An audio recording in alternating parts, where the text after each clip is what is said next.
Have you had conversations? I spoke to the Vice President yesterday, shortly after I spoke to the President. You know what we focused on?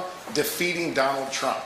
Our conversation was all about how we beat Donald Trump and protect our freedoms here in this Commonwealth. We talked about how we can't go back to a time, as Donald Trump did, where he ripped away our freedoms, from the freedom to be able to try and join a union. Remember, this is the same guy who went to the Supreme Court to try and turn this Commonwealth and this country into a right-to-work place. We will never be a right-to-work state as long as I'm governor, and we will never be a right-to-work nation as long as Kamala Harris is our president.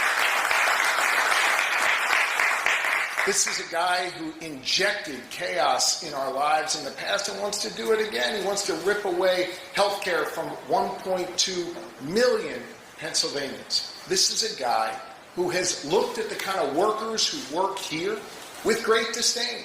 He spent a career screwing over the kind of workers that work here at CBS, the kind of workers that work with Darren Kelly and our unions here in the Commonwealth of Pennsylvania. And so the conversations I've had with the Vice President are all about one thing and one thing only. How do we defeat Donald Trump? How do we protect our freedom? And how do we make Pennsylvania, which was the epicenter of the creation of our democracy 248 years ago and is going to be the epicenter of our politics today, how do we make sure that Pennsylvania elects Kamala Harris to be our next president?